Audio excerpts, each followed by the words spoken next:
আসসালামু আলাইকুম ওয়া রাহমাতুল্লাহি ওয়া বারাকাতুহু।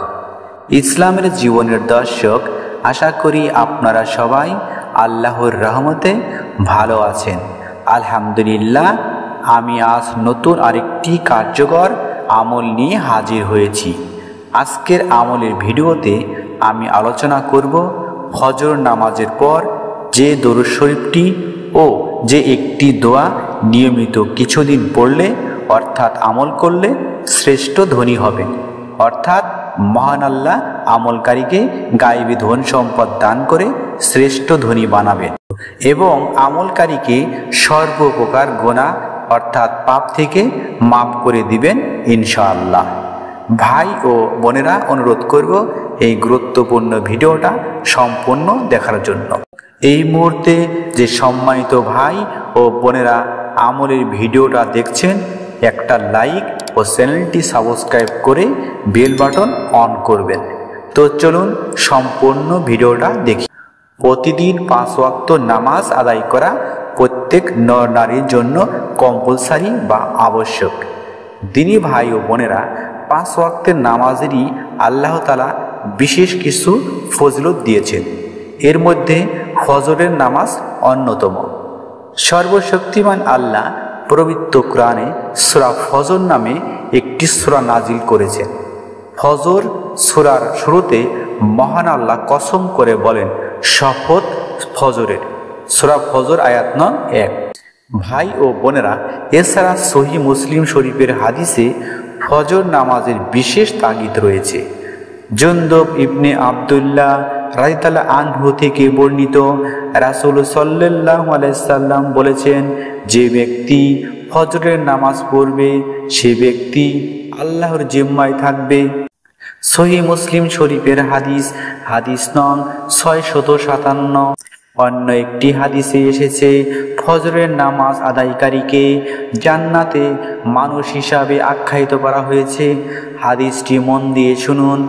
আবু মুসা আশআরী থেকে বর্ণিত, রাসূল সাল্লাল্লাহু আলাইহি সাল্লাম বলেছেন, যে ব্যক্তি শীতল সময়ে নামাজ আদায় করবে সে জান্নাতে প্রবেশ করবে।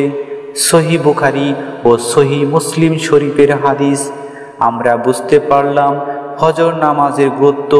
এখন আজকের আমলের দরুদ শরীফের আলোচনায় আসি। পবিত্র কোরআন ছাড়াও দরুদ শরীফের গুরুত্ব কথা বলা হয়েছে। দরুদ শরীফ পাঠে অশেষ সওয়াব, রহমত ও বরকত পাওয়া যায়। তাছাড়া রাসূল সাল্লাল্লাহু আলাইহি সাল্লাম বলেছেন, আমার যে উম্মত আমার উপর একবার দরুদ পড়ে আল্লাহ তাআলা তার উপর 10 বার রহমত দান করেন। সহিহ মুসলিম শরীফের হাদিস। এছাড়া আমরা সবাই জানি বিশ্ব নবী হযরত মুহাম্মদ সাল্লাল্লাহু আলাইহি সাল্লাম এর নাম শোনার পর দরুদ শরীফ পাঠ করা ওয়াজিব। দিনী ভাই ও আমার বোনেরা, তাই আমরা যদি ফজর নামাজের পর দরুদ শরীফের আমলটা করি এবং আমরা একটি দোয়ার আমল করি, ইনশাআল্লাহ রহিম রহমান আল্লাহ আমাদের দোয়া ও আমল কবুল করবেন। এমনকি রাসূল সাল্লাল্লাহু আলাইহি সাল্লাম আমলকারীর জন্য সুপারিশ করবেন। সুবহানাল্লাহ। দরুদ শরীফ পাঠ করলে যে দোয়া ও আমল কবুল হবে তার প্রমাণ রাসূল সাল্লাল্লাহু আলাইহি সাল্লাম নিজেই দিয়েছেন। হাদিসটি এখন জেনে নেই। দরুদ শরীফ পাঠ করলে খুব সহজেই দোয়া ও আমল কবুল হয়।